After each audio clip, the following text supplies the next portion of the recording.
अधिक मास कथा 7वां अध्याय। सूत जी कहने लगे कि हे ऋषियों, जब विष्णु भगवान मलमास का अपार दुख कहकर चुपचाप आसन पर बैठ गए तो श्री कृष्ण ने विष्णु जी को गुप्त वचन कहे, वह मैं तुमसे कहता हूँ। श्री पुरुषोत्तम बोले, हे विष्णु, आपने बहुत अच्छा किया जो मलमास का हाथ पकड़कर यहाँ पर ले आए। इससे लोक में महान कीर्ति पाओगे। जिसको तुमने स्वीकार किया उसको मैंने भी स्वीकार कर लिया। इसको मैं अपने समान ही करूँगा। गुण, कीर्ति, ऐश्वर्य, पराक्रम, भक्तों को वरदान, मेरे समान सभी गुण इसमें होंगे।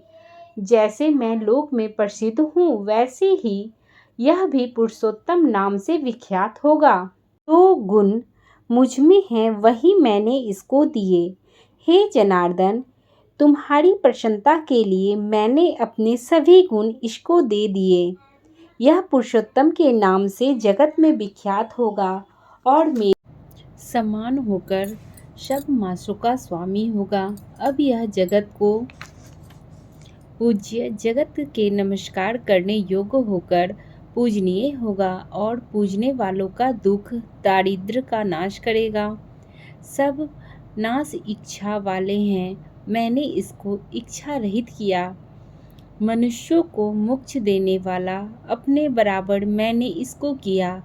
जो कोई इच्छा रहित या इच्छा वाला इसको पूजेगा वह अपने किए कर्मों को भस्म करके निसंशय मुझको प्राप्त होगा।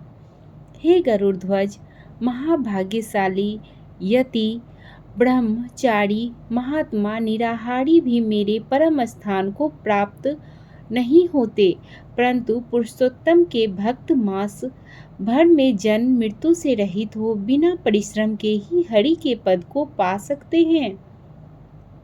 सब साधनों के श्रेष्ठ, सब काम तथा अर्थ का देने वाला यह पुरुषोत्तम मास सर्वाधिक योग्य है। जैसे हल से बोए हुए बीज करोड़ों गुना बढ़ते हैं, वैसे ही पुरुषोत्तम मास में किया हुआ पुण्य कोटि गुना बढ़ता है।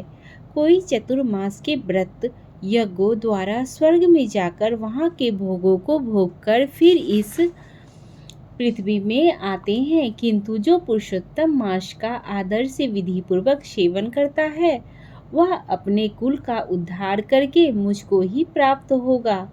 जो महाअज्ञानी मनुष्य इस मास में जप, दान नहीं करते और अच्छे कर्म नहीं करते, देव तीर्थ तथा ब्राह्मण से बैर करते हैं, वे दुष्ट भाग्य वाले दूसरे के भाग्य पर जीने वाले हैं। उनको खरगोश के सिंह के समान स्वप्न में भी सुख नहीं होगा। जब मूढ़ मनुष्य मेरे प्रिय मल मास का तिरस्कार करेंगे और जो धर्म का आचरण नहीं करेंगे वे सदैव नरक के गामी होंगे। जो पुरुषोत्तम के निर्मित 3-3 वर्ष में धर्म का आचरण नहीं करते वह कुंभी, पाकादि नरकों में पड़ते हैं। जो अज्ञानी पुरुष स्त्री, पुत्र, पौत्र आदि के बंधन में फंसा रहता है वह अज्ञानी दुख रूपी दानव नल में पड़ा रहता है। जिसका अज्ञान से मेरा प्रिय अत्यंत पुण्यदान पुरुषोत्तम मास बीत गया, उनको कैसे सुख प्राप्त हो सकता है। श्रेष्ठ भाग्य वाली जो स्त्रियां पुत्र सुख सौभाग्य के लिए पुरुषोत्तम मास में स्नान, दान तथा पूजा करेगी उनको मैं सौभाग्य, संपत्ति, सुख, पुत्र दूंगा। और जो मेरे इस मास को ऐसे ही व्यतीत कर देंगे उनको मेरे प्रतिकूल और स्वामी से सुख नहीं होगा। भाई, पुत्र तथा धन का सुख तो उनको स्वप्न में भी प्राप्त नहीं होगा। अतः सब मनुष्यों को मेरे इस मास में स्नान, पूजा, जाप करना, विशेष करके अपनी शक्ति के अनुसार दान करना चाहिए, जिससे भक्ति और श्रद्धा से पुरुषोत्तम मास में मेरी पूजा की वह धन तथा पुत्र का सुख भोगकर अंत में मेरे गौलोक में वास करेगा।